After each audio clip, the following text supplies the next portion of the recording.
I'd like to welcome you all to the 27th annual Bay County Sports Hall of Fame Induction Banquet.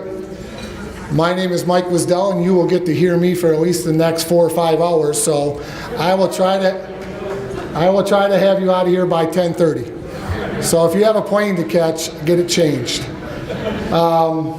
Thank you all for coming tonight. We have a wonderful class going in tonight. We have 2 outstanding teams going in, and we got a big evening planned in front of us. So we're going to move right along here.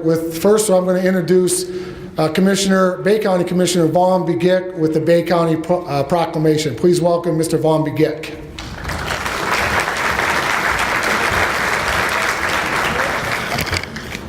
Jim Barsha is listed in the program. He was unable to make it, so I'm the fill-in for Jim Barsha tonight, our county executive. We passed this in August by the Bay County Board of Commissioners. Whereas the Bay County Sports Hall of Fame was established 27 years ago for the purpose of recognizing athletic excellence in Bay County, and whereas in 2017 the Bay County Sports Hall of Fame will be inducted the undefeated 1965 Visitation football team, the 2000 Pinconning softball state champions, somewhere back there, Jerry Toisan, somewhere here, TJ Wiest, Howard Auer, Fred Nearing, Carl Briggs, Dale Hofmeister Jr., Beth Dukelon, I hope I pronounced that right, Amy Gear, and Dick Harmon. And whereas the Bay County Sports Hall of Fame will be honoring these individuals at a banquet to be held on Sunday, October 1st, 2017, and whereas the Bay County Sports Hall of Fame is to be commended for their efforts in recognizing these teams, coaches, and outstanding individuals within our community, therefore be it resolved that the Bay County Board of Commissioners and Bay County Executive pay tribute to these outstanding athletes and extend best wishes to the Bay County Sports Hall of Fame for continued success in their efforts. Thank you.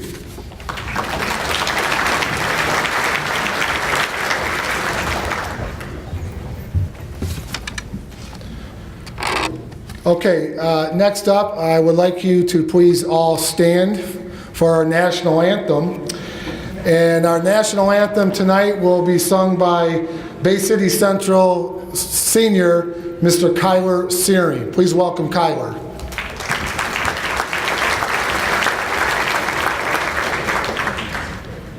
Oh, say, can you see by the dawn's early light what so proudly we hailed at the twilight's last gleaming, whose broad stripes and bright stars through the perilous fight o'er the ramparts we watched were so gallantly streaming, and the rockets regular,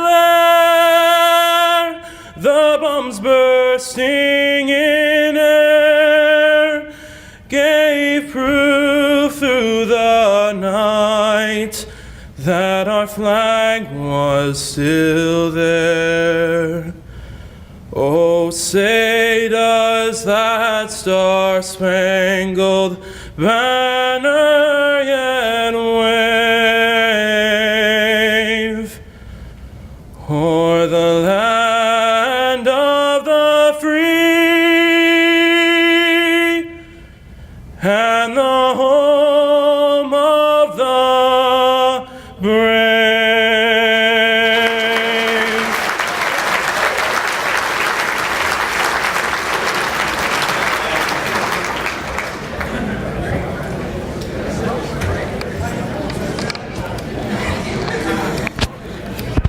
Now I know why Jenny didn't want me to sing it.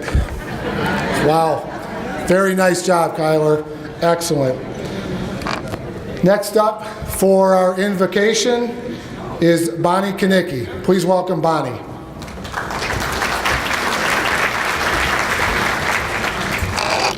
As a Bay County Sports Hall of Fame alumni, myself along with my father Walt Kanicki and my uncle Jim, it's a privilege to do the invocation today. I had the opportunity to do this also last year and apparently may have went on a little too long, because as I was walking up here today, I heard someone begin praying without me. They said, "Lord, Lord, not that long-winded lady again." So in a spirit of joy, let's pray together.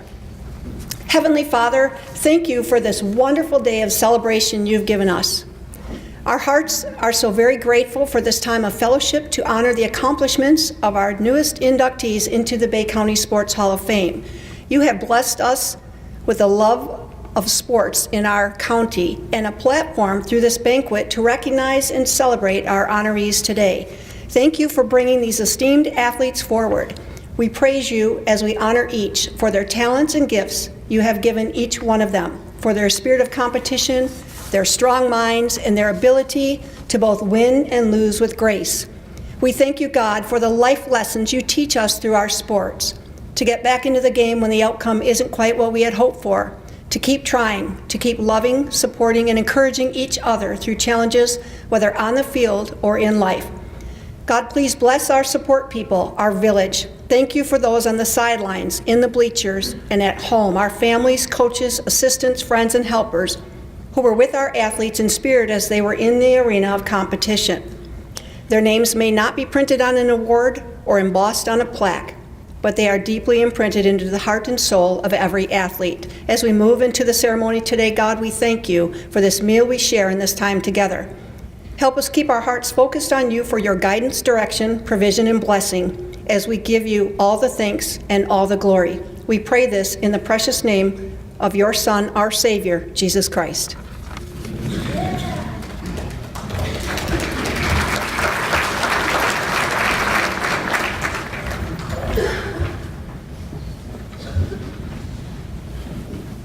Okay, up next, do we have the list of the past Hall of Fame inductees?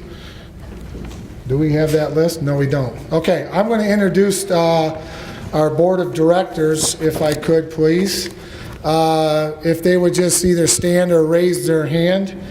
Our president, our leader who keeps all these other fellows in line, Jenny Thunberg. There's Jenny right back there. Our vice president, smoothest swing in Bay County, golf, Dan McAvoy. Our treasurer, Ned Klinke. There's Ned, all sitting in the back. Our recording secretary, Bob Adamowski. Board of directors, Mike Debo. Sean Sullivan. Did I forget anybody? Oh, I'm sorry, Vaughn Begic. I'm sorry, I was also on the board. Lee Thompson, right in the back. And our special consultant who's been with us for every Hall of Fame banquet, who started it out, O.J. Cunningham, way in the back there. Thanks, O.J., good to see you. Okay, we have some past inductees with us tonight, so if I call your name out, please stand and let's hold our applause off to the very end. Al Doty, I know Al's here. Jeff Shapansky. Tom Sullivan. Denny Hayes. Mike Gakin. Bob Darby. I know Bob's here. Where's Bob? Bob's over in the back. Dick Searing. Tom Stasek. Tom's over here.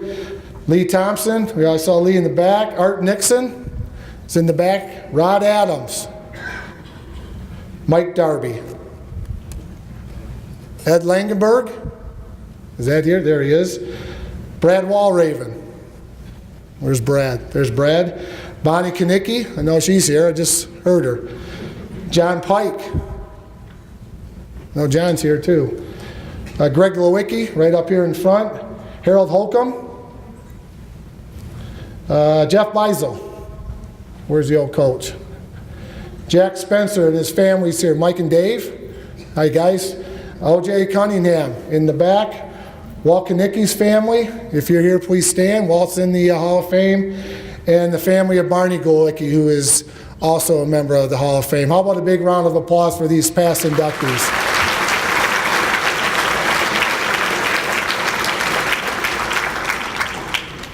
Okay, next up on the docket is the introduction of the 2017 Hall of Fame scholarship winners, and I will graciously turn that over to Mr. Mike Debo.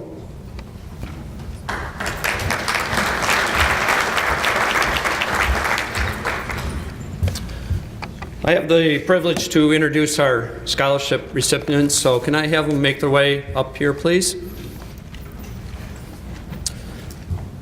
As Mike had mentioned, part of our selling 50/50 in some of our funds, each year we give out scholarships to all the Bay County High School students. So these will be potential Hall of Fame members at some point. We expect a lot out of you. So,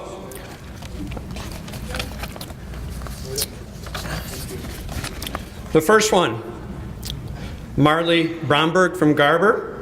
She was a two-sport athlete by participating in volleyball and track, maintained a 3.961 GPA. She was the MLive Basic Times Player of the Year and Dream Team in 2016, Academic All-State Volleyball 2016, and was the record holder for the most kills in a season for volleyball for 496. In track, she was a state qualifier in 2015, and her 4x400 relay were county champs in 2015. She was a member of the National Honor Society, president of the school's National Honor Society, vice president of the DECA, and a Rotary Youth Leadership Camp in Dar Good Citizen in 2017. Marley is currently attending Northwood to pursue a degree in business management, and she's on the volleyball team. So congratulations, Marley.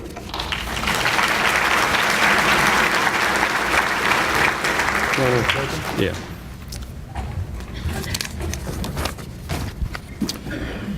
All right, our next recipient is Noah Shaner from Bay City Western. You'll see his father is standing off here to my left, and you'll understand as I go through his presentation. He was a 4-year participant in wrestling. He maintained a 3.76 GPA. He was a 3-time state qualifier in wrestling, state champion in the 130 pounds Division I, state runner-up 119 pounds Division II, and he placed 3rd his other year. He was a 3-time Bay County champion. The only reason he wasn't a 4-time is because it got canceled, right? I think that's what it was. So he would have been a 4-time champion. 3-time Saginaw Valley League champion and 2-time Academic All-State. He was the MVP in the Saginaw Valley League in 2017. And he had over 200 wins in his career. The reason his dad is here to accept his award, Steve is here tonight, is as soon as he graduated, he went off to basic training, and he is currently at the advanced individual training for the Michigan National Guard in Virginia. He plans on attending Ferris State University in the winter to pursue a degree in construction management. So again, Noah is not here. He's in Virginia, so Steve is accepting. Congratulations.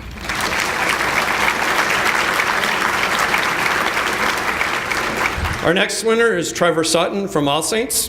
He was a 3-sport athlete, participated in football, basketball, and baseball. Maintained a 3.692 GPA. He was a 3-time Golden Helmet Player of the Week. He was a Golden Helmet Player of the Year in 2015 and was on the Bay County Dream Team for football for 3 years.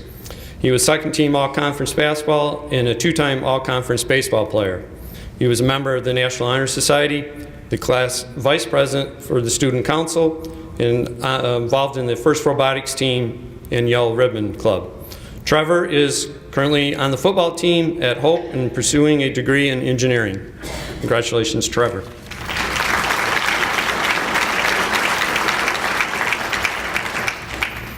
Our next recipient is Emily Janowski from Pinconning. She was a two-sport athlete participating in basketball and softball.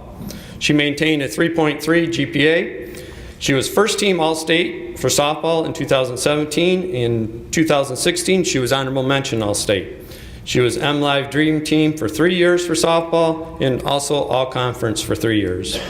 She was honorable mention for the Dream Team basketball and All-Conference for basketball. She was a member of the Peer Mentor Program, the Renaissance Academic Club, and a volunteer at St. Michael's School. Emily is currently attending Delta and pursuing a degree in physical therapy. Congratulations, Emily.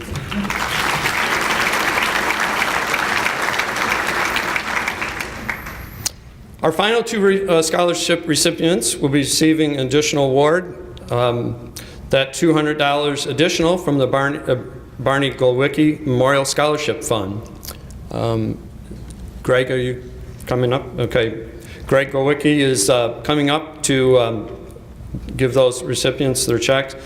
This is the third year for the additional scholarships, and families who are interested and must be willing to commit to 4 years with $2,000 donation in order to make this possible.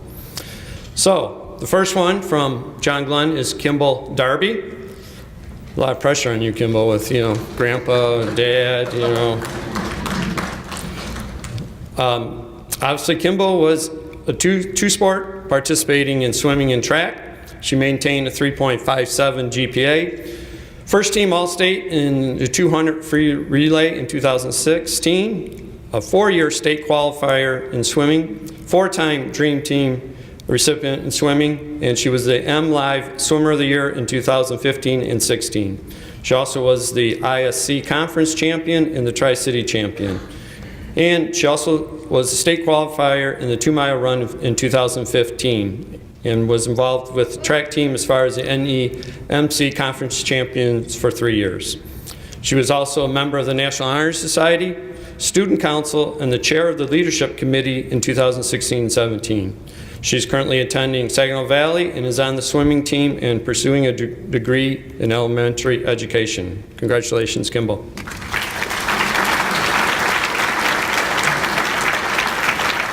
And our final recipient is Skylar Mansak from Bay City Central.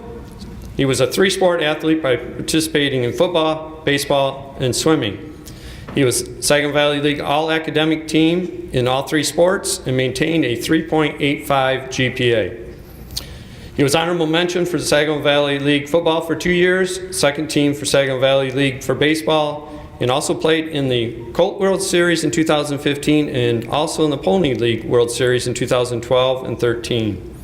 He was Bay City Central's 2016 Homecoming King and was the 2017 Male Scholar Athlete of the Year for Bay City Central.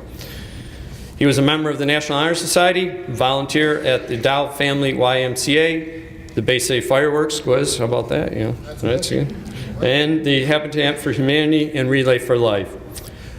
He is currently attending CMU and getting a degree in business administration, marketing, and logistics. So congratulations to Skylar.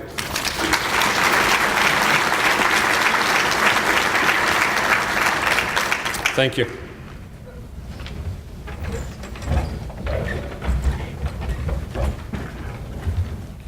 I think the future's pretty bright, don't you agree? We got some good quality kids here. How about one more round of applause? Thank you, guys. We appreciate it. Good luck, and thank you for coming tonight. Thank you. We're going to be okay. That's a good group.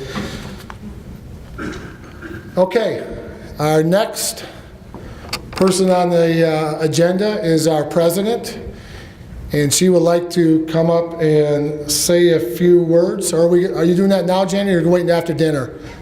Okay, that's why you get paid the big bucks to tell me what to do. So, well, what we're going to do is you guys are going to go table by table and to pick the tables out to start eating. So the Doubletree staff will come to your table, point you in the right direction on both sides of the buffet line. Enjoy your meal, and we'll be back in a little bit over an hour. Thank you so much. I have the great honor and privilege in introducing the current president of the Bay County Sports Hall of Fame. Keeps all us guys on the straight and narrow. online and on task, and most of all on time, right, Jenny? On time. Our president, Jenny Thunberg.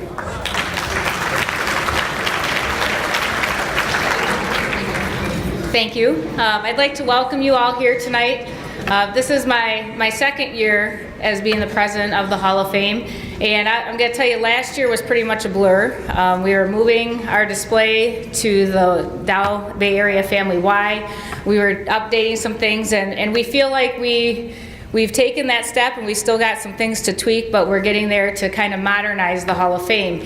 And I think one thing I've learned over this last year as I've been involved with this is just there's a great thing with moving forward, but there's also a time to reflect on all of the things of the past. And I think this year what was really cool is to see this big group over here from Visitation High School, 8 tables of people here to celebrate this, and I thought that was pretty awesome. And there's obviously a great turnout here for everyone, but it's going back and seeing those people come together and share those stories. And I think that's the common thing with everyone here is there's always a point where they got involved in athletics and why sports are important to them in their life. And I look back when I got involved with sports and still making this part of my life today in the career that I've chosen. There's so many lessons that are bigger than wins and losses and all of these honors, and I think those are some of the stories that are going to be shared here today. So I'm just very proud to be part of this. I'm proud to see all the greatness that's out there, and just proud of how athletics brings this big group of people together on a day like this. So thank you for being here, and I'll let you get to the regular part of the program, and congratulations to all of our inductees this year.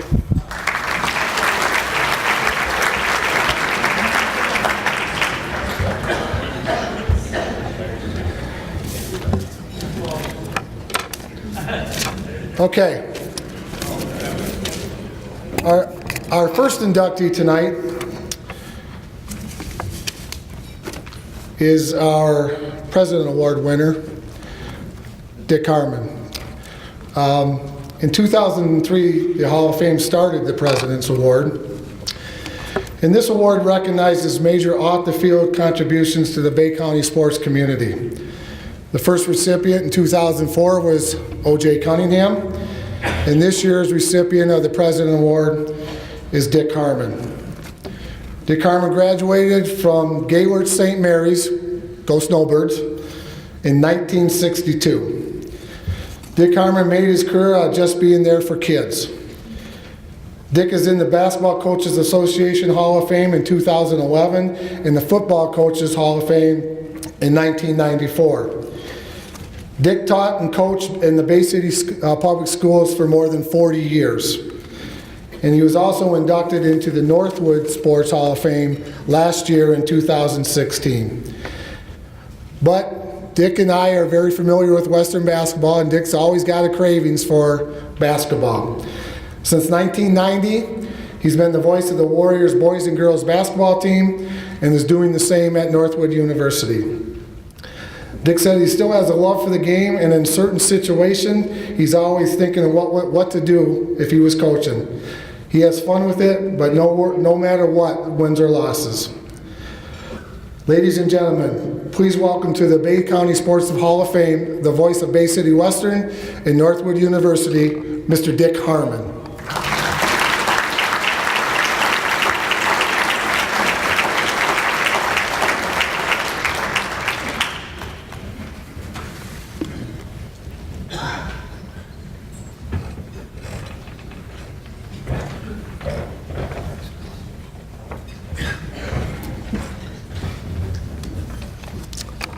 Thank you, Quiz, and this is certainly awesome to see all you fine people in the crowd here, Hall of Fame members as well as other individuals that make Bay City such a special place to live and to work.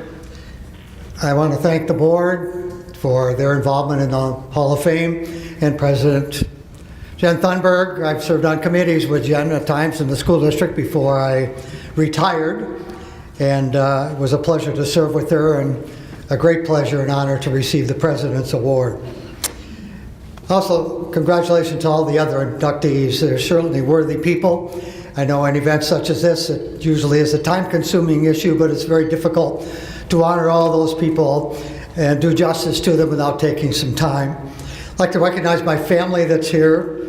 My son Joe in New York is not able to be here with his family, but my older daughter Mary Elizabeth and her daughter Isabella are here.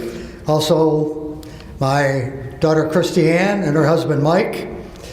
They have a 3-year-old. We have a 3-year-old granddaughter with them, and as I was thinking what I wanted to say, I was thinking we went to our soccer game yesterday of the 3-year-olds, and I don't know if you've ever watched much soccer of that age group, but I was thinking if I was doing the PA announcement for that soccer game, I would certainly have a tremendous time picking out who picked the most flowers, which ones went the wrong way to the wrong goal, which ones were crying the most and had to come over to the sideline, and it would really be a treat to announce a game such as that. And last but not least, my wife Bonnie of 52 years. We had our anniversary on 9/11, so if any of you guys ever forget your anniversary, I certainly never will forget mine.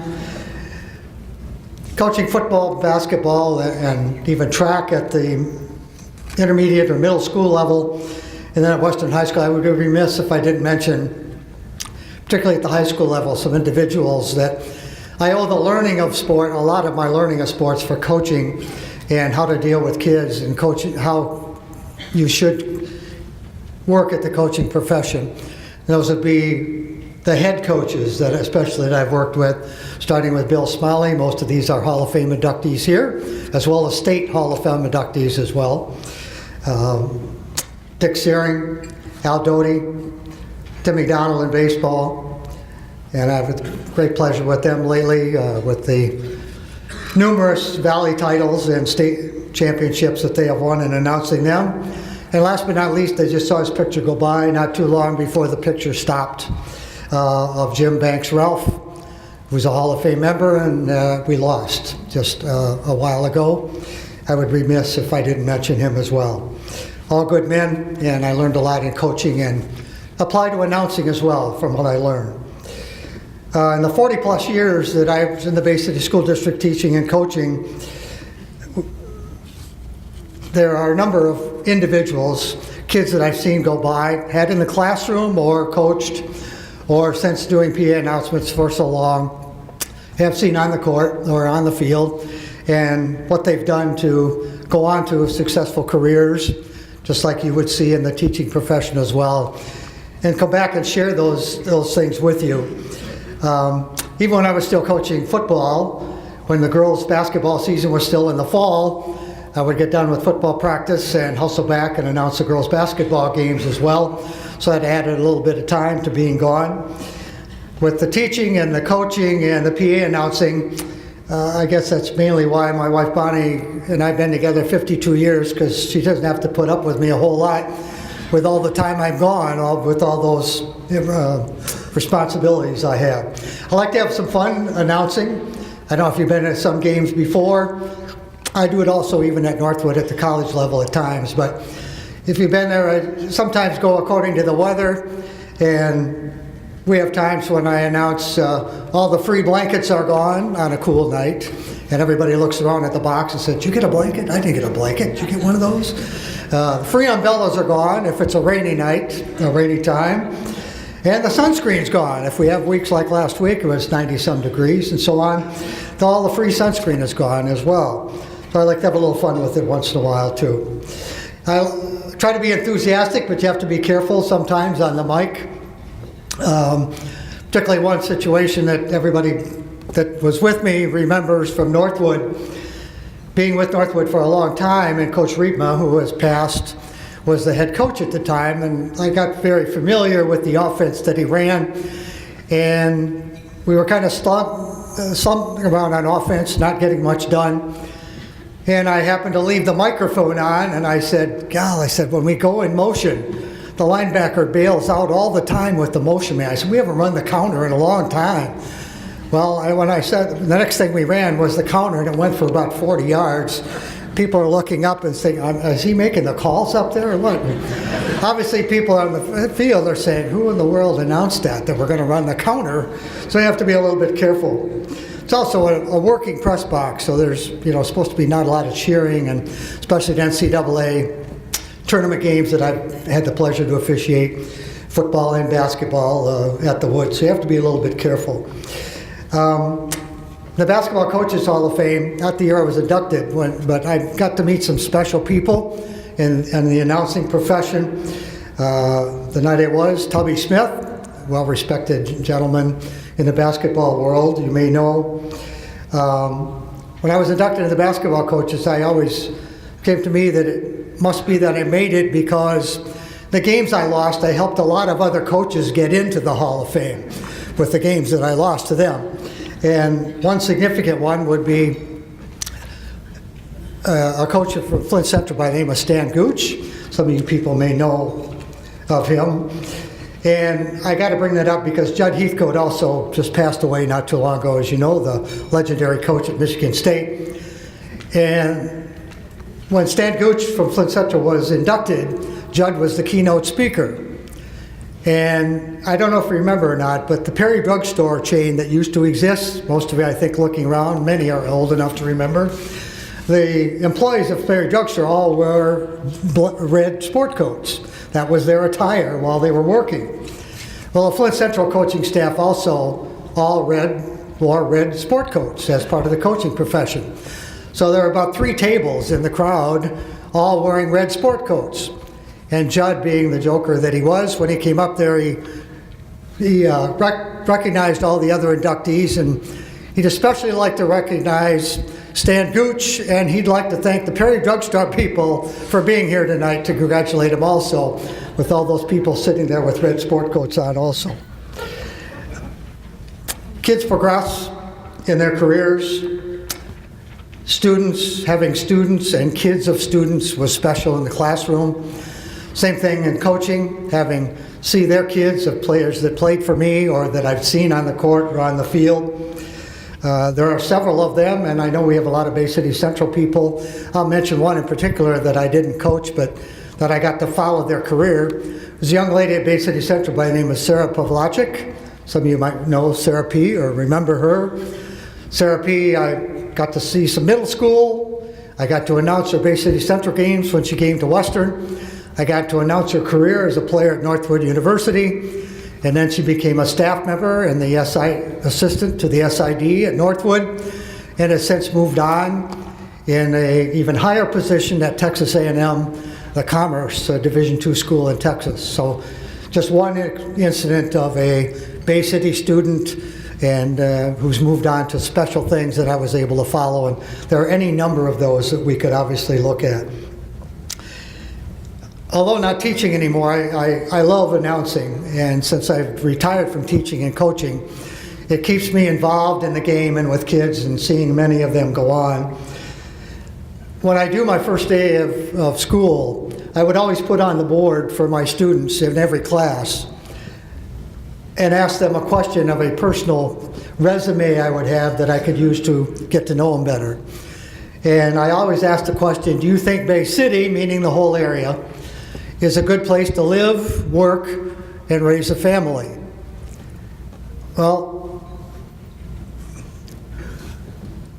having done that myself, I would say there's no place that I would have rather made a career, and I certainly have benefited from being in this community with all the kids and the people and coaches that I've coached against and just people in general.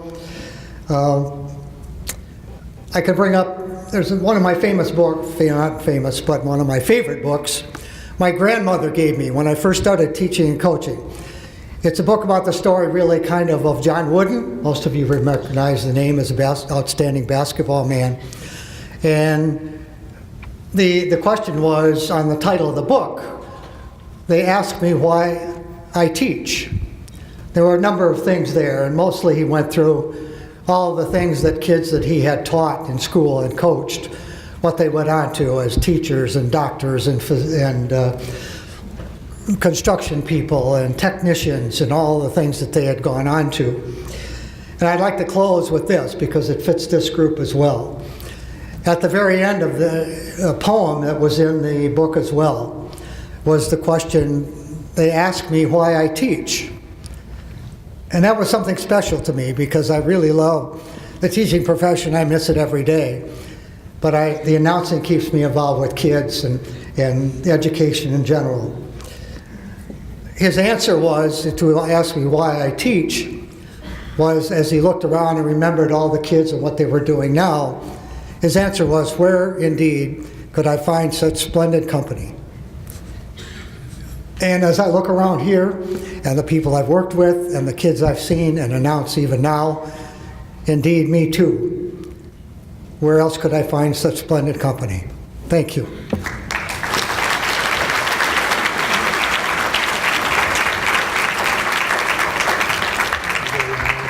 Congratulations. Thank you. Thank you, man.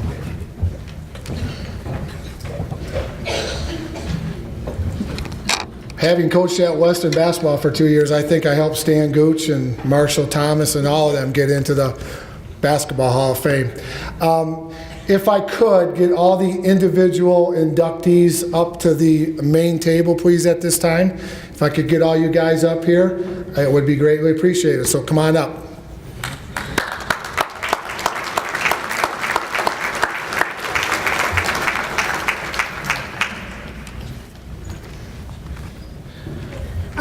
You have your names right behind your plaque.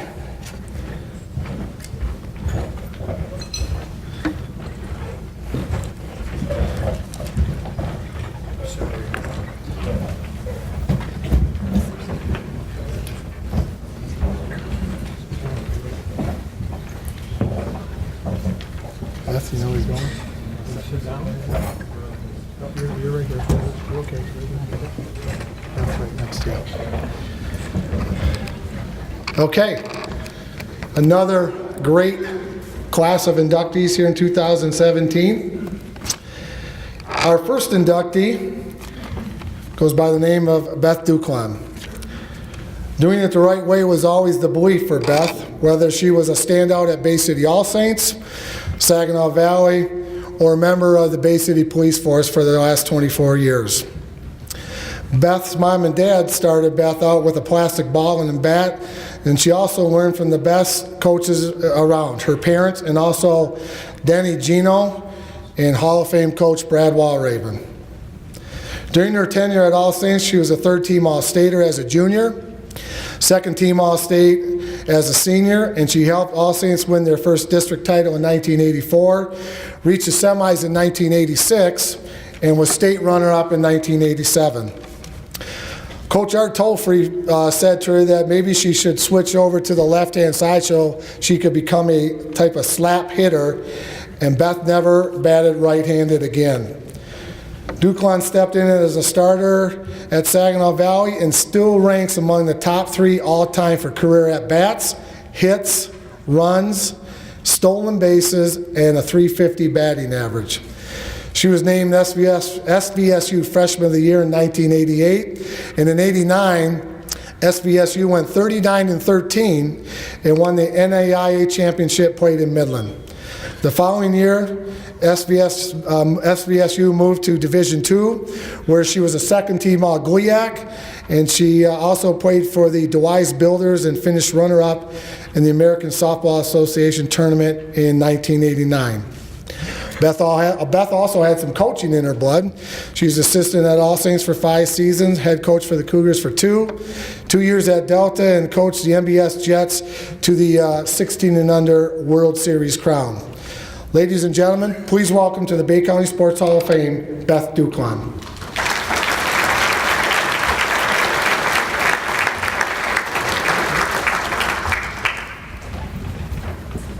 Thank you very much.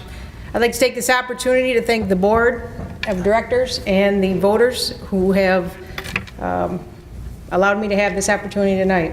That's a great honor. Looking at the names that have been on the board all night long, there's a lot of history and a lot of really good athletes that have come out of Bay County, and that's a testament to this area. I'd also like to thank my family in attendance here tonight, my parents, Frank and Sue Vandenbrooks, my husband Brian, my children Hannah and Tyler, and my Aunt Kiki. My parents got me started in athletics, and my dad ended up coaching me in Little League. And many a rough ride home after games when I got yelled at for something, I'm not sure what, but they were some tense times, but they helped build who I became as a person. I was very fortunate to be able to attend All Saints and have Brad Walraven as a coach.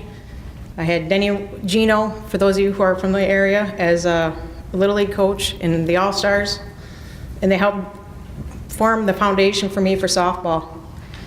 I moved on to Saginaw Valley, and I have had just blessings for coaches, because aside from Denny and Brad, I also had Art Tolfrey, Art Gillis, and Doug Gillis, and if you're not familiar with them, their resumes in softball are pretty impressive. It's the information, the knowledge, the skill that they provided me has led me to become involved in athletics as a coach and to be able to coach my daughter, and I've found a lot of pleasure in doing that. So once again, I'd like to thank everybody for this opportunity. It's really an honor and a privilege, and thank you very much.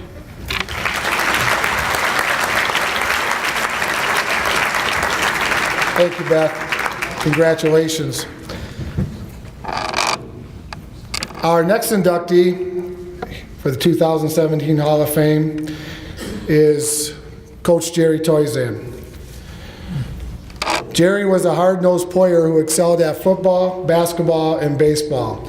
Jerry was a graduate from Bay City Central in 1952, and shortly after graduating from CMU, he was on the staff of Hall of Fame legend Elmer Engel. Jerry did a lot of coaching at the freshman level, but it wasn't so much about wins and losses for Coach Toisan, but it was really about developing the players for the varsity staff at the varsity level. Coach Toisan coached through three different eras: Coach Engel, Coach Ori Lemansky, and Lynn Turbush.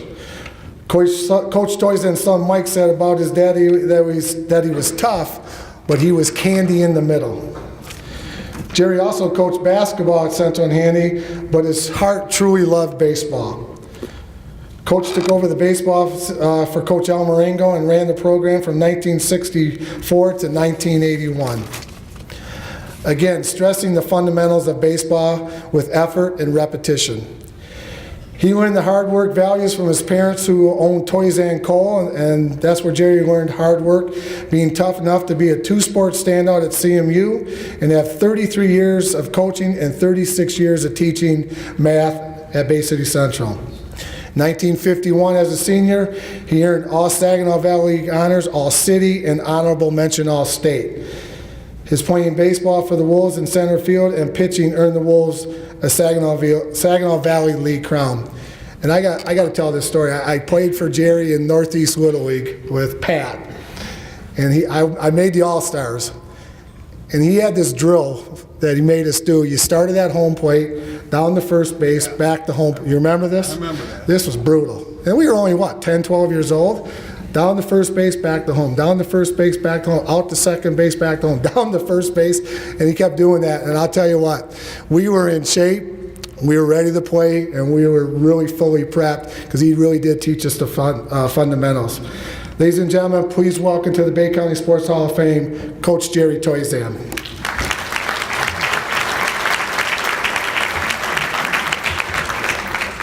With great honor, I accept this on behalf of my father. Quiz, you took all my thunder, all my speech. Sorry. They've already heard it. My dad coached about 90 seasons in total, in football, basketball, and baseball, high school and summer leagues. I would like to say some words that describe my father, that I learned from him. Leader, honor, caring, positive. One of his saying is, you accent the positive, not the negative. Honesty, smart, unselfish, sharing, loyal, loved and loves, hardworking, respected, patient at times, determined, follow-throughs. I wish he was a little bit bad at the follow-through because my mother was at home and she said, wait till your father gets home. These words are words that describe my father and it got me into coaching and teaching. My role model, and a role model of others. Education and sports are a big part of the Toisan family because of my father's actions. My dad continues to still coach. Any sporting event he's watching, any level, he'll tell you what's wrong. Excuse me. I got to tell a couple stories of how he got me into coaching. One day he said, "Son, what are you doing?" And I said, "Nothing." He said, "You want to come out and hit some fly balls?" Okay. So I went out and hit some fly balls, and he asked me after practice, he says, "How'd it go?" I said, "All right, the team's yours."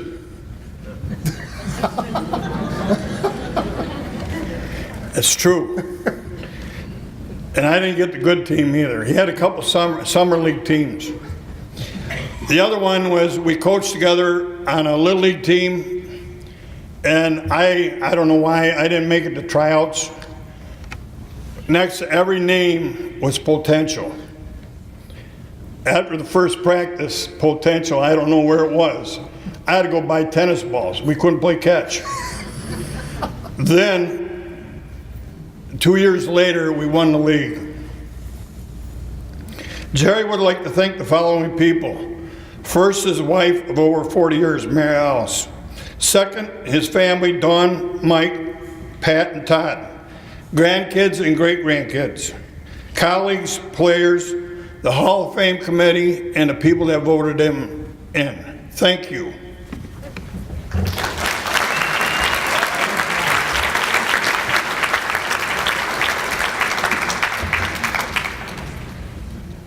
Thank you, Mike. Congratulations, Coach. That was a heck of a drill. I still have nightmares about that. Do you remember that, Pat? That was a tough drill. That was something special. Okay, our next inductee into the Bay County Sports Hall of Fame is Bay City Western's Carl Briggs. Bay City Western has a very rich tradition in wrestling. Carl Briggs was the first to help build that tradition, and by winning the state championship in wrestling in 1974. This is one of many accomplishments for Briggs. Carl was a 4-year letter winner at the University of Michigan. Go Blue. There you go. Go Blue.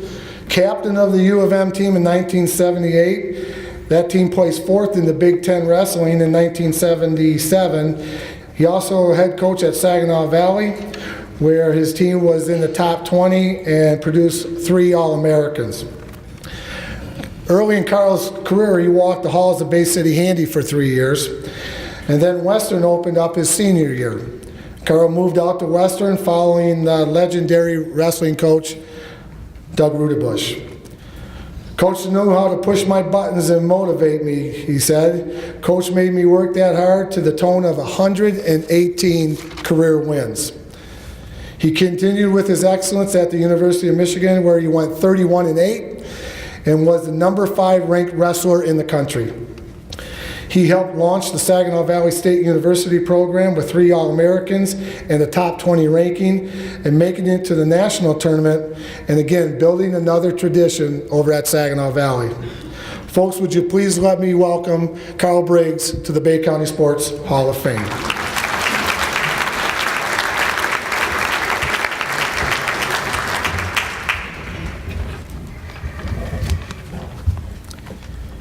Let me begin by thanking the Hall of Fame members and the board for making this possible.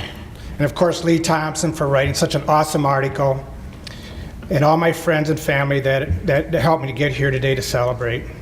Especially my high school sweetheart that has been with me on this wild ride for more than 44 years. I can tell you, being up here in front of this group, my heart's pounding, my stomach is doing flip-flops, and I'm beginning to perspire. I guess it's game time, and I love every minute of this. As a sidebar, I'd like to take a moment to pay a compliment or a tribute of sorts to a couple of inductees of which I hold much admiration. About 15 years ago, while sitting in the basement of a friend's house with 4 of their parents, I had a vision of building a state championship caliber softball team at my daughter's high school in Freeland. To do this, I suggested we use the Pinconning softball as our blueprint, and to kick this off, I called Saginaw Valley State softball coach Fred Nearing to put on our first softball clinic for our girls and our coaches. Needless to say, after following this plan and a lot of time, energy, and work, we went on to win 2 state championships of our own and many individual accolades for our team and girls. The message here for the young athletes that are here today is to reach your dreams and goals, you don't have to reinvent the wheel. Just surround yourself with great people that have accomplished what you are trying to achieve. Follow the footsteps of great things will happen. If you look around you, obviously here in Bay County, you don't have to look too far for great individuals that are ready and willing to provide you guidance. Thank you and congratulations to the Pinconning softball team and Fred Nearing for setting the bar. Not only did you achieve greatness, but knowingly or unknowingly, you brought others along with you for the ride. And what a ride it was. Congratulations to you. You don't accomplish getting into the Hall of Fame in a vacuum. A lot of people have sacrificed, spent a lot of time and money for me to be standing here today, especially the 13 family members that I grew up with. You know, having 10 brothers and sisters, you learn a lot about teamwork. You see, when you're from such a large family, sometimes you look for ways to draw attention to yourself, you know, to stand out from the crowd, so to speak. So I created a scheme that would do just that. Us boys, all 7 of us boys, slept in the basement. So I would bring up my trophies and awards from the basement and decorate the living room with my accomplishments, hence giving me a slight edge over my brothers and sisters in the attention department, especially when my mom and dad's friends came over. Well, my plan worked for about 4 hours till my dad came home. And he called me aside to have a little coach-player meeting. Did I mention that when it came to discipline, my dad was a dash of Bobby Knight and a combination of Bo Schembecker, all rolled into one person. At any rate, he dressed me down, gave me a lesson on how the family works, told me how no one family member is more important than the other, and that if I wanted to join the rest of the family for dinner, that I'd best get those trophies back to the basement where they belong. Or he'd personally take matters into his own hands. And I knew exactly what that meant. So despite the spelling, I guess there is no I in family either. I'd also like to equally recognize my friends from T.L. Handy High School that are also as much a part of me standing up here as anybody. Those team members and friends will always hold a special place in my heart for helping me achieve my dreams. The decision to leave Handy High School and go out to Western was difficult at best. And it came down to a decision of loyalty to a man that if not for him, none of this would have been possible. Hall of Fame coach Doug Rudebush. Rudy, as we called him, touched so many lives on so many different levels. Such a genius motivator.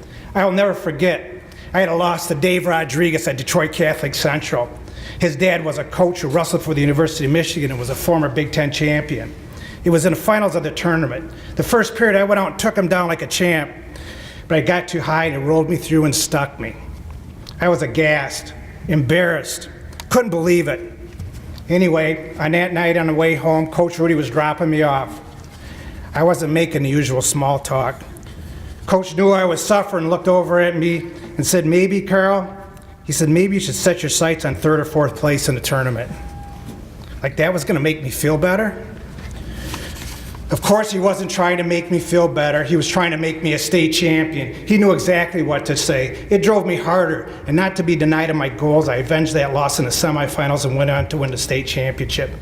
Coach Rudebush was Western wrestling. So to all my family, friends, wrestlers, and teachers that made the pieces of the puzzle fit together to make it possible for me to be here today, a big heartfelt thank you. God bless you, and I love you. Thank you very much.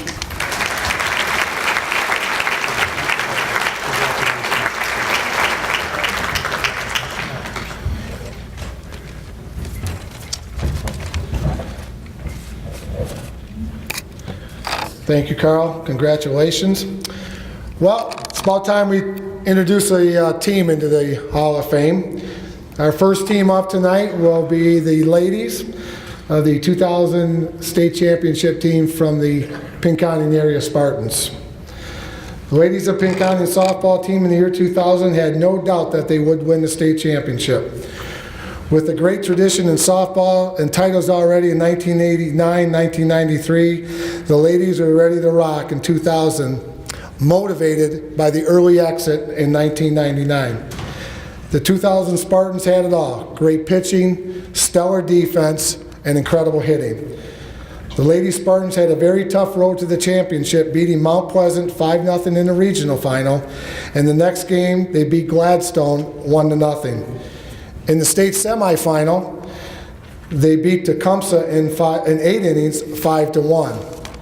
In the state championship game, the Spartans took on defending state champs Wyoming Rogers. And the Lady Spartans were positive that they would win, even after 7 full innings of scoreless softball.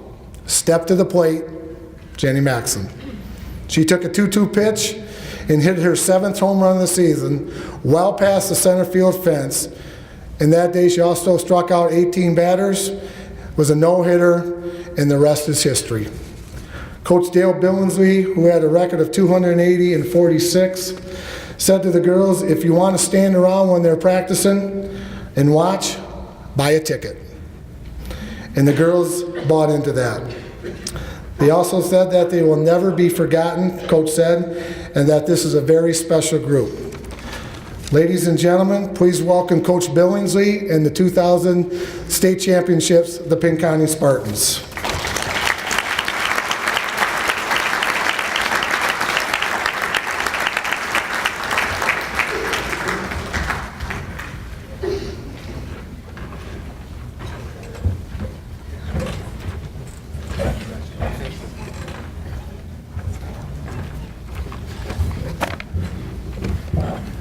Well, we're missing a few people here tonight, and we have kids. We have young ladies all over the country now. They're spread out. But first of all, I would like to thank the committee for inducting us into the Hall of Fame, and it's been great. What an honor to be here amongst some of you people that I've always respected and thought, wow, what great sports people we have here in Bay County. We would like to take a couple minutes, and I want to thank a couple people. First of all, my wife of 49 years have put up with me forever. I mean, you people that are coaches know that you're coaching more than just 3 months out of the year. It's almost a year-round project, so she put up with me, but thank you, Beth. A couple other people that worked with us, 2 of them who are no longer with us. Pete Martini was one of my assistant coaches, and one of my favorite one was my brother Bob, who's no longer with us, and it was tough to lose those 2 people, but we thank them for their efforts that they give to us over the years. Getting into the season here a little bit about this group of young ladies here, it was a very special year.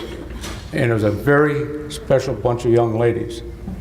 And we had a goal right from the very beginning of the year. Back then it was at Battle Creek. Our goal was to get to Battle Creek. And I always told the kids, we practice in April and May and play ball in June. And we had a pretty good season. We weren't out to lose any games. I mean, we got beat, 3 times that year, but the most important was that 7-game run at the end of the year, and boy, what fun it was. But I'd like to take just a moment here and introduce the kids. I'll go through the whole roster. And the girls, when I call your name out there here, just raise your hand, let them know who you are. All right, we'll start out with Stacy Billingsley, my niece, who's not here. Jessie Kamen, Naomi Douglas, Lee Marie Foco, Bridget Four, Angie Guchek, Christy Kshowski, Megan Knuckle, Megan Lefebvre, Jenny Maxson, Adrian Offenbecker, Lorinda Perkins, Rachel Protasavage, Jackie Scuda, Janelle Whitney, and my assistant coach, Mike Horner. This was a very special bunch of young ladies, and it's been an honor and a privilege for me for have them to call me Coach B and have the opportunity to work with these kids over there. Someone was with me for 4 years. So thank you very much and appreciate it. Thank you.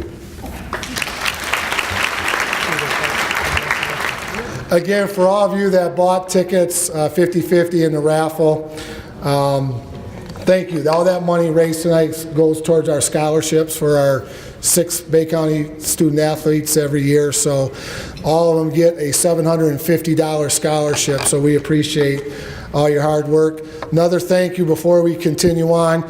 I would also like to thank the DoubleTree Hotel.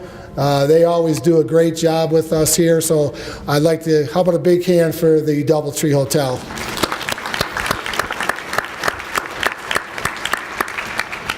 Also, this Hall of Fame banquet is being videoed tonight on Bay County TV. It'll be on Charter Channel 190 here in the next few days. So if you have Charter, you can look at on Charter. It's also Bay County YouTube. So if you go on YouTube, you can see all the videos on Bay County TV that have been archived. So this will be on in a few days also, right, Nick? Okay, so Charter Channel 190 and Bay County YouTube. And if you want to watch any football games, the high school football games for all 6 Bay County schools are also on weekly, and they are also archived. Okay, our next inductee is Dale Hofmeister. Dale knew from an early age that he wanted to bowl, and his parents got him interested in the age of 10. His biggest nemesis was the 7-pin, so Dale worked and worked and worked and worked, and now Dale says the 7-pin spare is the easiest one he has. Dale has some very impressive numbers, posting a league average of 240 10 times, leading the Bay City Bowling Association 12 times, including 4 years in a row, and he also earned a spot on the Bay City Bowling Association All-Star Squad 26 times. Dale graduated from Bay City Handy in 1988, but during his early years, him and his buddies would walk out of the T.O. Handy Wildcat School, walk down to Bay Lanes and throw a few games. Dale began competing in statewide tournaments at the age of 14. When he moved up into the adult competition, he was embraced by his heroes such as Chuck Bork and Scott Weston. He was also the #1 name in the Michigan Majors Bowling Association, going toe-to-toe with the top bowlers and winning the title 26 times. Dale has had more than 140 perfect games, 50 series of 800 or better, and his 878 series tied the city record. His favorite highlight was winning the Team All event, the U.S. Open Championship in Reno in 2010, and he also teamed up with some local talents down in the Team Challenge in Hubbard, Ohio. Ladies and gentlemen, please welcome to the Bay County Sports Hall of Fame, Dale Hofmeister Jr.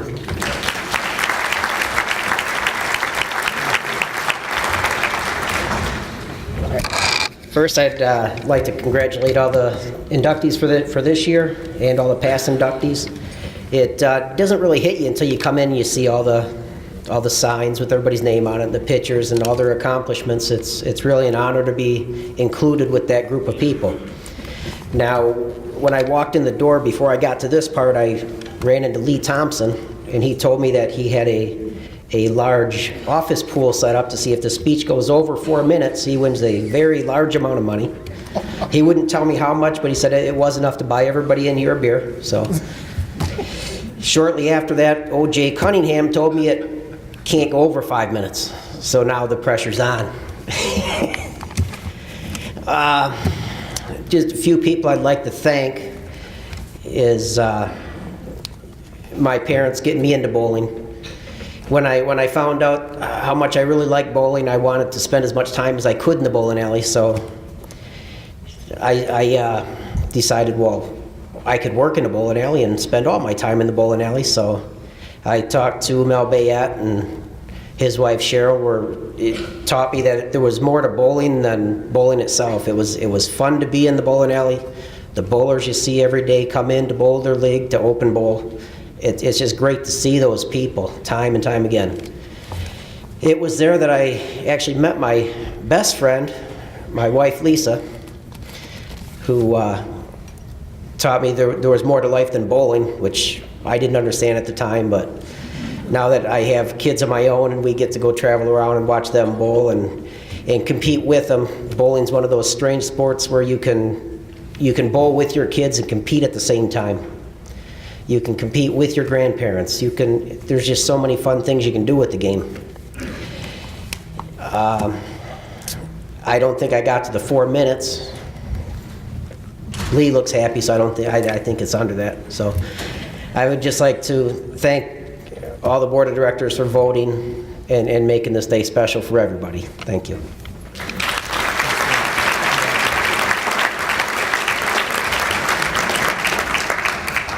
See, I don't know if you guys know that, but for every minute you go over 5 minutes, I lose some pay for tonight.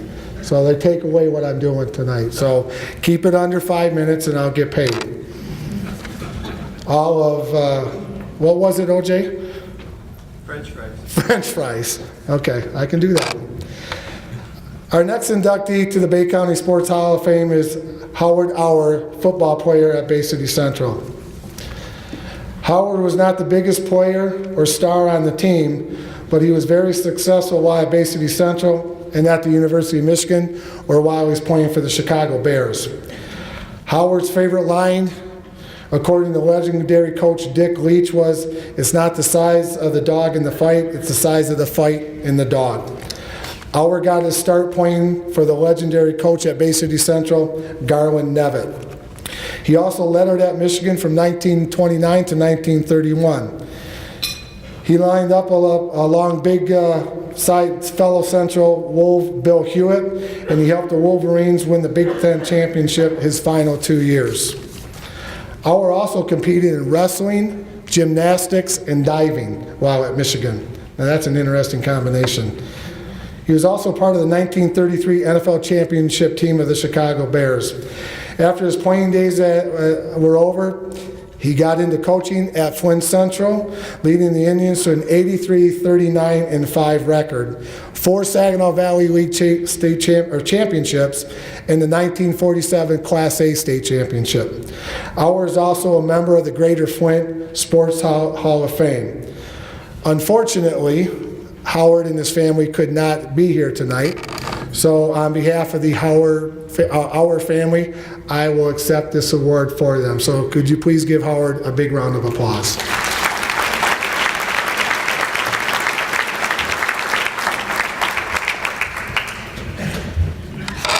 See, we're now back on time, so I'll get paid. It's $100, right? Okay.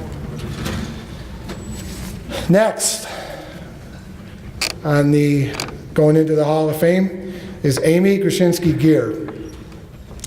According to her coach, Gene LeClaire, Amy was just a gutsy type of player. She played when her tooth was knocked out while at Pinconning, and when she broke her finger while playing for Northwood. Amy gutted it out and just kept right on playing. Amy delivered many great moments for many years as a setter for the Spartans from 1996 to 1999. With Gear on the court, for the 4 years, the Spartans went 264, 41, and 14. She helped lead the team to 4 Northeast Michigan and 4 district titles, 2 regional championships, and a state runner-up in 1998. Amy also led the Spartan basketball team to the district championship, and she was also named to the Dream Team. Amy took her volleyball excellence to Northwood, rejoining Hall of Fame coach Jeff Williams. She was named GLIAC Freshman of the Year in '99 and first team All-GLIAC 4 straight years, 4 NCAA tournament berths, 3 regional finals, and the record was 111-28 while at Saginaw Valley. I'm sorry, Northwood. Sorry. Cut my pay. I don't know why he said that. Sorry, I apologize. Cut that out of the tape. Sorry, Amy. Hey, what an idiot. That's embarrassing. That's worse than Lee Thompson winning a bucket. Well, looks like I won't be back next year, Amy. She ended her career in 2002 as the GLIAC Player of the Year, had 5,278 assists and a 338 attack percentage.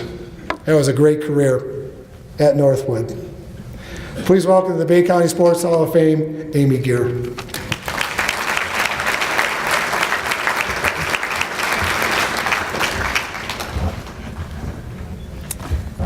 Thank you to the committee for the time you put into supporting this very important cause. I also want to thank my friends and family for being here for me today. Anyone who knows me knows that this era of my life is near and dear to my heart. It has so much to do with who I am today and the success that follows me. I learned so much while I was a student athlete in high school and college between the ages of 14 and 22. The growth and maturity I experienced at that time provided a foundation for what life was going to bring my way. And quite honestly, the life lessons since then have paled in comparison. Sports provide many opportunities for kids to learn lessons they will need in their life. You get to win, lose, support a teammate, respect authority, play through pain, deal with situations you don't see coming, lose the game for your team, win the game for your team. I could go on and on. You are tested and faced with pressure to perform all the time. But the character you are building through it all, the adversity you overcome, what could possibly add more value to your life? It's powerful. It was powerful to me. I feel so blessed to have gone through it at Pinconning High School and in Bay County. I think I would have had the desire to be a great competitor no matter where I lived. That is not a quality I can take credit for, however. That intense competitive nature, as well as my natural athletic abilities, were gifts from God. And perhaps they were nurtured a bit growing up as the youngest of 3 siblings, where I fought to have things go my way. What really made this all come together for me was living in this community and having so much support. Looking back, I realized just how special it was to be an athlete in an area ripe with many talented coaching influences. They had passion for the sport they were coaching and pure dedication for their teams. Another influence from that era were all the parents and fans.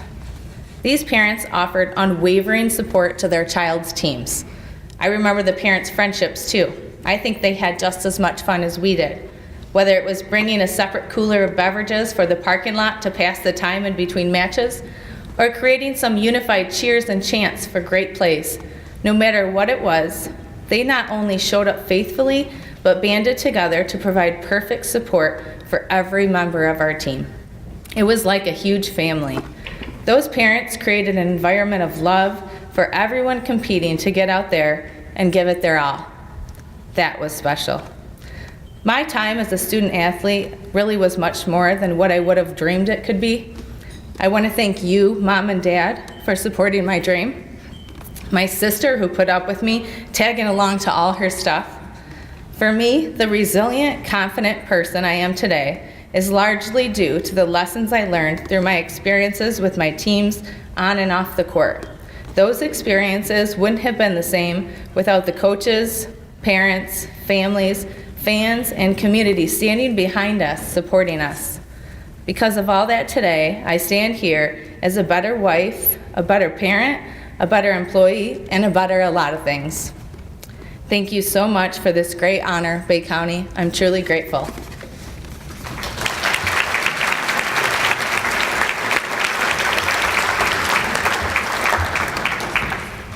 Bob, how are we doing on time? Good? Thumbs up?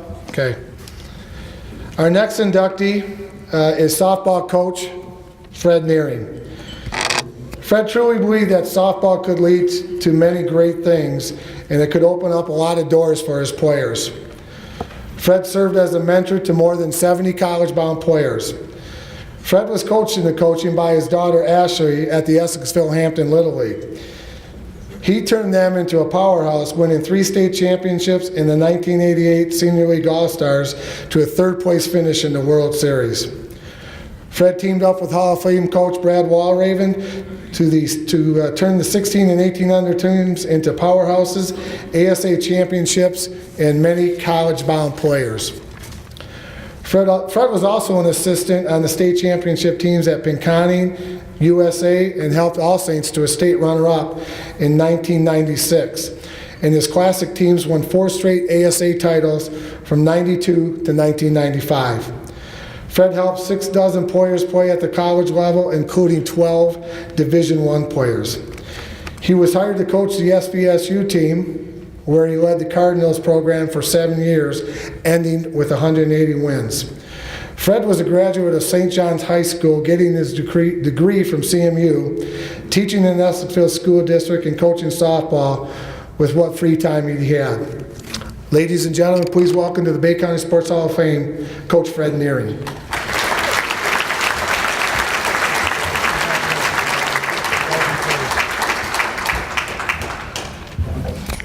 I've been sitting here wondering if I'm going to be tall enough to see over this bouquet of flowers, but I guess we'll make it all right.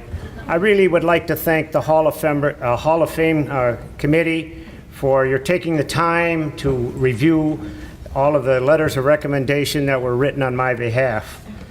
I also would like to thank Bob Stewart and Jill Labordes for gathering all these letters of recommendation and submitting them to the Hall of Fame committee for review. There are so many friends and family here tonight. Judy, my daughter Ashley, and I want to thank you very much for being here. I appreciate it very much. I would like to acknowledge the fellows from the Fast Pitch Golf League for your support and also for your friendship, and mostly for your entertainment that you provide on Thursdays. And my good friend, Green Hut Mary, I'm sure glad you're here. Just this past week, I was talking with an individual, and he asked me, when did I first have that interest in sports? And I said that I could remember playing catch with my dad when Roosevelt was president. And without hesitation, he looked right at me and he said, Teddy or Franklin?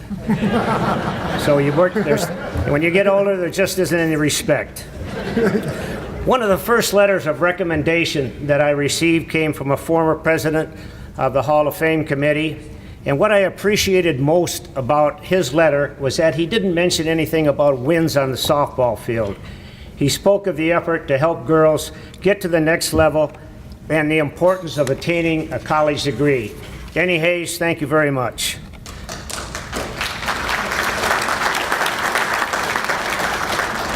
I was so fortunate to come along at a time when there were so many bright, intelligent young ladies who happened to be very good softball players. And it helped us when Brad Warhaven and myself started the Bay City Classics organization, and our express purpose was to give the girls a center stage and give them the exposure they needed to get to the next level. And I feel very proud about the fact that we were very successful at doing just that. It was not uncommon to have 6 or 7 college coaches here at our Bay City tournament. What made our organization run so smoothly is that we had parents at the time who knew and understood the game. Unlike some of the antics that you see today with parents living their dream through their daughters on the softball field. I appreciated very much everything that they did. In fact, one night at a Bay City tournament, they stayed overnight to make sure that the fields were going to be ready for morning and that nobody messed with our concession stand. So many of the girls who played with the Classics graduated from college and went on to become doctors, physician's assistants, attorneys, teachers, nurses, dietitians, and business executives, and mothers who now have daughters that they are coaching. I always felt that we did not have enough women coaching women's sports, and it's good to have the young ladies give something back to the game that gave them the opportunity to move on to something better. I was very excited at the time that I was offered the softball coaching position at Saginaw Valley. But I found out in a hurry that coaching was going to be about 40% of the job. All the other things that you had to do just were mind-boggling. I can tell you right now that if they poured gasoline on me, I would not have burned at that time. I was so green. That's just the way it went. Well, as you move on, coaching at Saginaw Valley was a very rewarding experience. I am proud to say that I was part of a great educational institution. This game has given me the opportunity to coach in Puerto Rico, Hawaii, Australia, the Netherlands, Belgium, and all over the United States. And I'm very thankful of having the opportunity to do that. The parents and the young ladies that I had the opportunity to coach, I'm so thankful for you giving me that chance to bring a level of game to you that maybe without my friend Brad might not have happened in this area. In closing, I'd like to say that sometimes I wonder what I have done to experience or to deserve even one of the pleasures that softball has given me. I owe so much to the parents and players and friends who have supported me over the years. Thank you for your indulgence, and I hope that you've had a wonderful evening. One quick thing. There were two ladies that I recall that played the game of softball for over 50 years. Mary got sick, and just before she died, she told her friend Ann, I hope that they have softball in heaven. And a few days later, she heard this voice, Ann, it's me, Mary. Wake up, I've got good news. They have softball in heaven. And she said, and what other news do you have for me? She said, well, you're pitching next Tuesday. Thank you.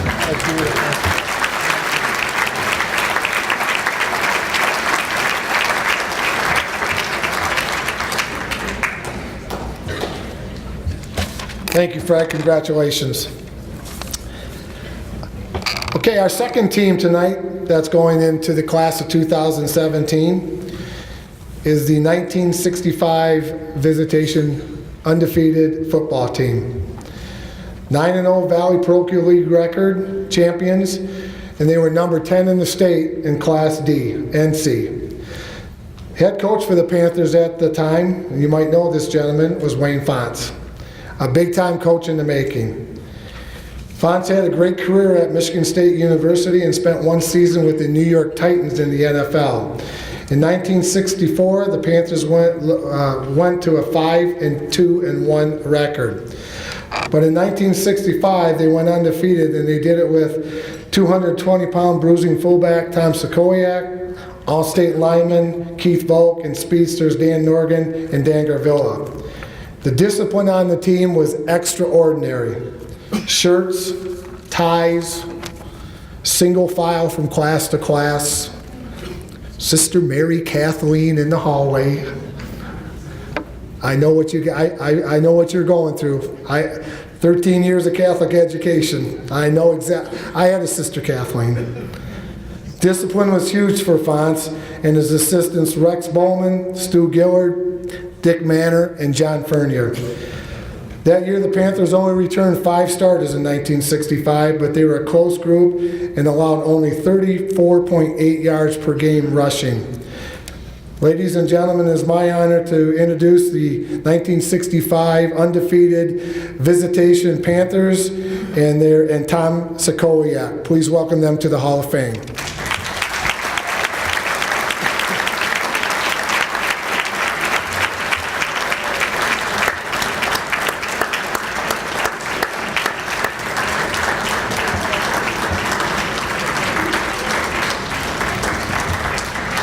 Come on up, guys. No? Okay. Up to you.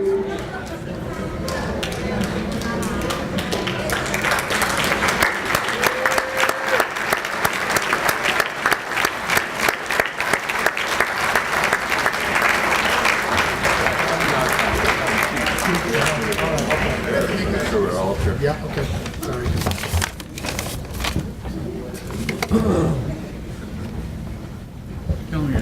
Okay. I'm not Tom Sakowiak, so I'm Keith Volk. Exactly. Bit of people time. We got some wide bodies. We were a big football team. So I guess thank you, everybody. Thank the council for actually having this for us and for including us in the Hall of Fame. I know we talked to Wayne Fontes and we wanted him to come, and he's got some health issues and he hasn't been flying for a couple of years, but he did write a statement that I want to read. And he said, when he gave it to me, he said the way he always coached, if he wanted to make a point, he'd say your last name, and on the phone he said, Volk, don't ad lib, don't ad lib. And I said, okay, coach, and here I am 69 years old, being coached again. But I want to read what he said and kind of include him in the conversation because he is much of the reason why we're here. And he said, hello, team. I'm sorry I cannot be there with you for this tremendous honor that this team is about to receive that I was part of. In fact, it was all of me. Lots of laugh. You guys were a bunch of ragtag kids when I first met you at our first meeting to meet the new head coach at Bay City Visitation. I remember telling the school that I would meet with the football team at the school at 7 p.m. I also remember standing in front of the classroom at 7 p.m. and players were still coming in. If you guys recall, I got up, shut the door, and said, the meeting is at 7 o'clock, not 7:01, not 7:05, not 7:10. I said 7 o'clock. And then I said, in fact, I call it a specific meeting for a specific time. Whenever I walk in the room, that is the time for the meeting. So be there in your seats early. Some of us remember that, some of us don't, but it happened. And he said, I remember one of my assistant coaches told me that I might have been too harsh, and they felt that maybe no one would show up for the next meeting. As I drove back to East Lansing to get back to class, I kind of smiled to myself and said to myself, not only will the room be packed with players, but they will be on time and they will be early. And that is exactly what happened that next time we met with the players. I remember the first game we played at home, and before we were to go take the field, you guys said, if you could we could go to the grotto. I said, go ahead, we need all the help that we can get. And our biggest winning football games became easy for us with God on our side. The toughest thing we had to do was get by the sisters, though. That is why I went to the grotto. One day I was sitting in the principal's office talking to the principal, and my quarterback was sent down to the office for disciplinary actions, and she asked him why he was there. Before he had a chance to say, she hit him with a slap, and his glasses went flying across the room. He looked at me for some help. He didn't say a word. He said, I never told you guys this, but when he left the room, I could say nothing. I was afraid too. My fondest memories was not only winning, but how you guys all conducted yourselves. The sisters of the school fell in love with our team. Remember, they used to watch the game from the windows. They couldn't go to the games, but they watched them from the windows of the school. The Monsignor asked me if he could go and watch practice one day, and I told him it was his team. He could do whatever he wanted. He loved his football team. I could go on and on about practicing all summer in the gym. I could go on and on about running wind sprints after practice with my dog, but most of all, I want to thank a ragtag bunch of boys that became men overnight, and if I had any success in my career, I owe it to the men of Bay City Visitation football team. P.S. I was truly petrified of the sisters. Wayne.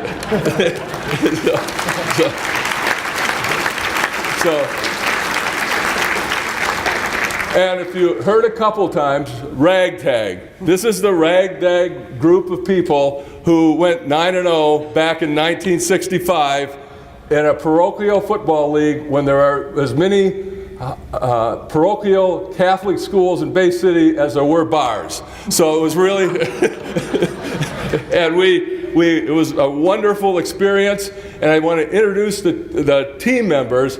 But first, I just want to acknowledge that a great team also has a great community behind it. And we've got a ton of people who were in our class and were there to support us, through the years. And we've stayed in touch for 52 years, and it's been really awesome. And I just want to acknowledge and appreciate all the people who came and here to support us, and really our friends and family and just fellow comrades in the game of sports and the game of life.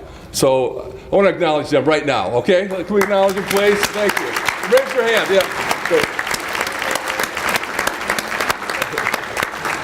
So now I'd just like to introduce the team, and I'm going to start. I've got a list, so if your name is on the list and you hear your name, raise your hand, okay? Guy Perriard. Center Guy Perriard. You're going to notice, I'm going to name a few of the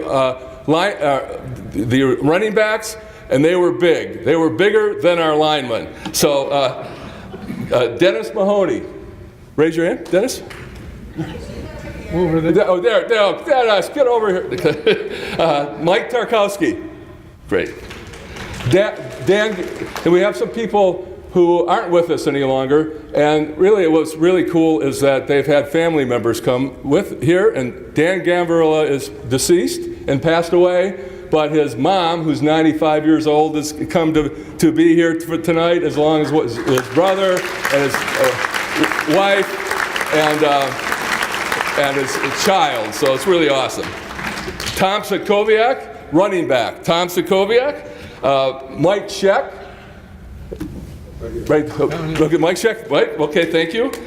John Plocho is also deceased, and his former wife, Val, and his son came from Phoenix, Arizona to join us tonight, so let's acknowledge them, yes.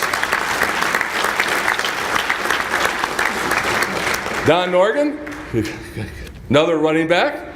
Rick Welter, great. Mark Petermo, I don't think he's here. Rob Healy, not here. Mike Rivard, okay, Mike, thank you. Ed Gavarella, okay. Terry Dubé, Terry's not here. Darryl Rivette, okay. Dick Blunk, he's not here. Mark Hewlin is passed away, and Mark's former wife is here, and also your daughter and sister's here, yeah. Bob McFarland, okay. Ed Rasnowski's not here. Mark Dubé, Mike Hadd, Jim McFarland, right there. Okay, great, thank you. Butch DeRozier has passed, and he's not with us, but he's part of the team. Tom Miller is not here. Bill Hodgkinson, not here. And then we have coaches, the people that worked with Wayne to develop our team. John Lalone, John Fernier, yes. Rex Bowman is passed, and he's no longer with us.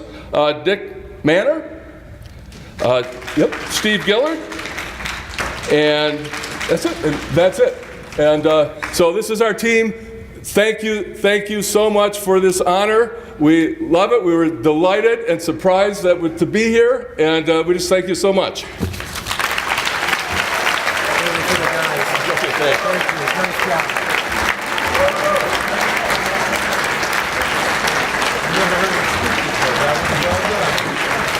Congratulations, guys. Congrats.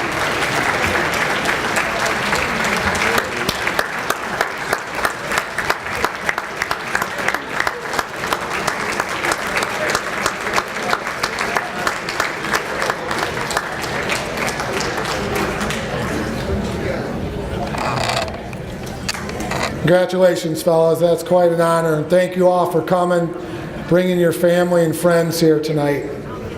That's pretty cool.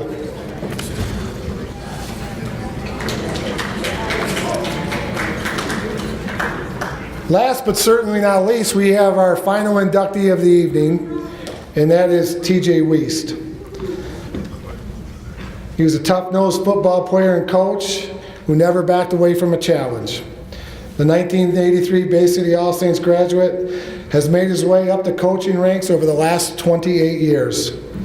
TJ has had the opportunity to coach at 9 universities, including Alabama, Michigan, Indiana, Connecticut, and he was the interim head coach for 8 games at Western Kentucky, and he was also one of the coaches when they won the 1AA National Championship in 2002.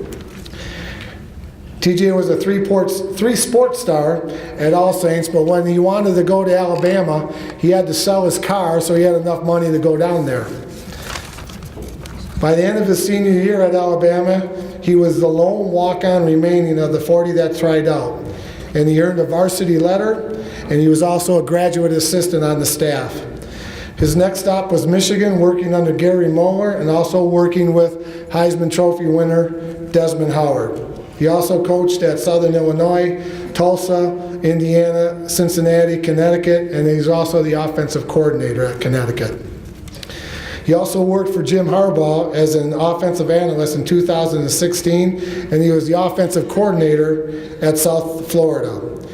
He helped South Florida to the best season in program history, and he was the head coach for South Florida when they beat South Carolina in the Birmingham Bowl 46-39. Ladies and gentlemen, please welcome T.J. Wiest to the Bay County Sports Hall of Fame.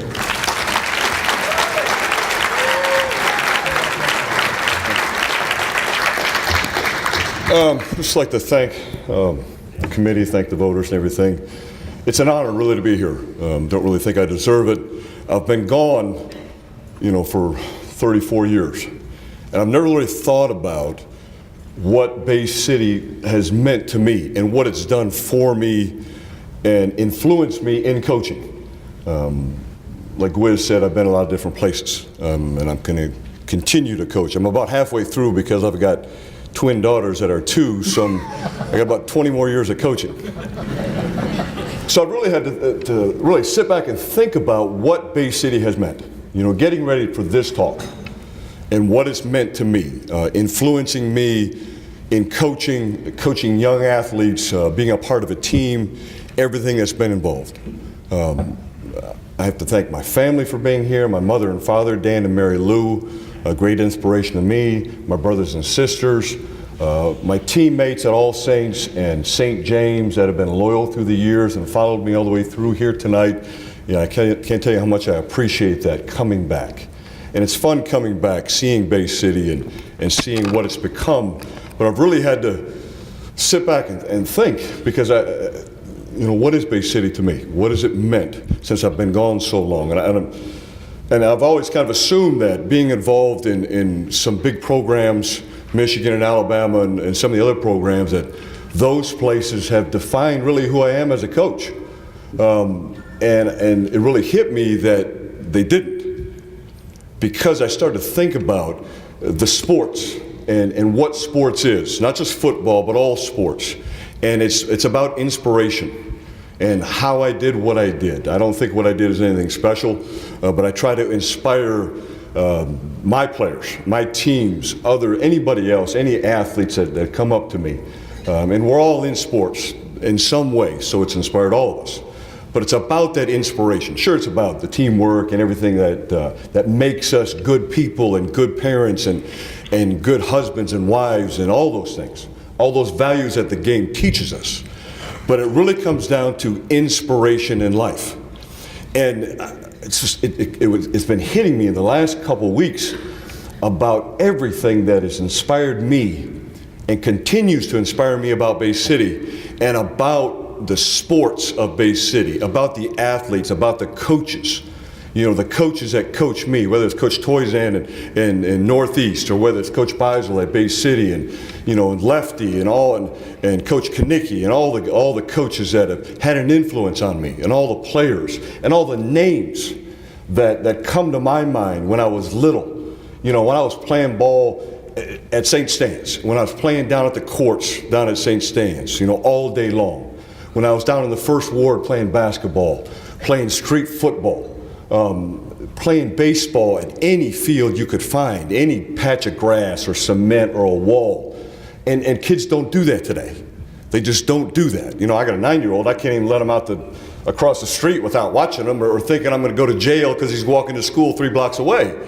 So I think the kids today miss that. They don't get that. They don't get what we got or what we attained from just playing ball, just going out with our friends and learning how to compete, learning how to win, learning how to be a good teammate, learning the elements of the game. So what I take away from what I learned and what I'm trying to teach and inspire my players, my teams, and what I'm about to do from Bay City is toughness, is competitiveness, and is a deep pride in sports. A deep pride. I see it today. I see it, I think about it when I grew up and was here for 19 years. And just think about the lessons I learned and what it meant to me and what it means to me today. Seeing all these athletes, seeing these coaches, seeing everybody here for sports, and just thinking back of the inspiration that I had as a player at All Saints and St. James and Alabama. And for 35 years, honestly, I haven't thought about it. I've been coaching and thinking about Alabama and Michigan and all the places I've coached at and been at, but truly, it came down to what I learned in Bay City. From what I learned from all the great athletes that have been here, all the great teams that have been here, all the people and the names that I've heard about and learning about, even learning tonight more about the athletes and the teams and the coaches. And I'm just even more impressed as it's an honor to be in this group and all the people that have been inducted and everybody here tonight. But I'm going to take back this inspiration and continue my career and continue the things that I've learned from just the deep pride, the pride in sports and what it develops you as a person.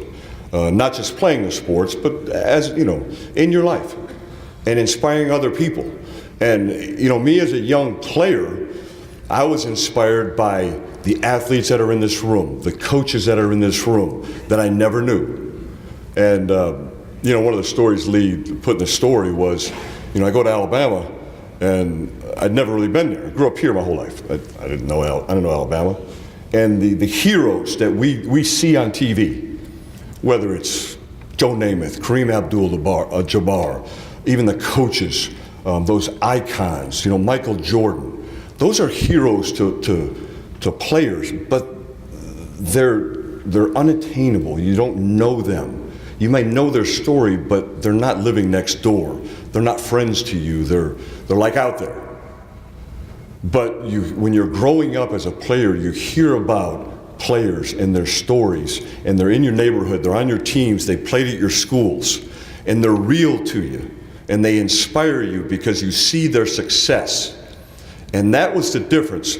And I go to Alabama, and it's a Saturday, it's my freshman year, and I wasn't wasn't dressed out for the game. It's Saturday. We're playing Penn State. They're number 1 in the country. We're number 3 in the country. We're in Tuscaloosa, and it's on ABC. Keith Jackson's doing the game, and Joe Paterno's across the way. And I'm standing on the sideline as an Alabama player, and I turn around, and there's Joe Namath. And today I'd be like, wow, it's Joe Namath. It's just a great honor. But honestly, I turned and looked at him, and I was like, okay, no big deal. And the reason I thought that it was because, okay, this is what Alabama is. This is Alabama. This is what Alabama is supposed to be. And yeah, Joe Namath is supposed to be here. It's kind of unattainable. But as I've grown, I've met him a couple times, talked to him. It's become more real to me. But it brings me back to the real people in this room, the real people that influence you, the real people that mean something to you and inspire you. And there's kids in this room, there's kids that you're going to coach or have kids or whatever, and they're going to be inspired, whether they know it or not, by our success, by the team success right now at every school here, by any athlete or coach that comes through. And they may not know it until they get older and start to realize what life means. And it's meant something even more coming back. It's meant a lot to me to be honored here, but it's meant more. Bay City, Bay County means more to me today than it ever has because of what it's done for me as a coach, because of the lessons I've learned, because of the people in this room. So I appreciate that. I thank Bay City, I thank Bay County, I thank everybody here for helping me realize that, and helping me just be a better person, be a better coach, go out and be inspired to go back and coach better and leave a little bit of that legacy and teach other players, teach other coaches really what it means, what sports means, not just football. I've been biased to football a little bit through my life, but I start to think about the sports teams that have meant something to me. Even just the icons here, whether it's speed skating or the baseball or the football, the basketball, the All Saints basketball teams. It's been great for me. But tonight really solidifies what it means to me. So I thank everybody, and I really appreciate it. It means a lot to get this honor. Thank you.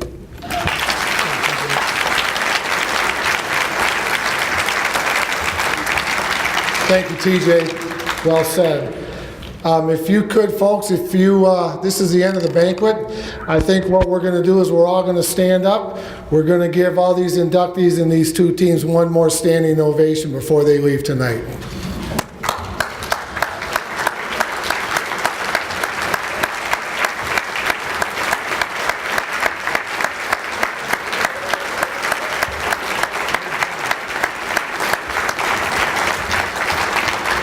That is the end of the show. Thank you so much for coming, and we'll see you next year for year 28. You can keep the plaques and the racks.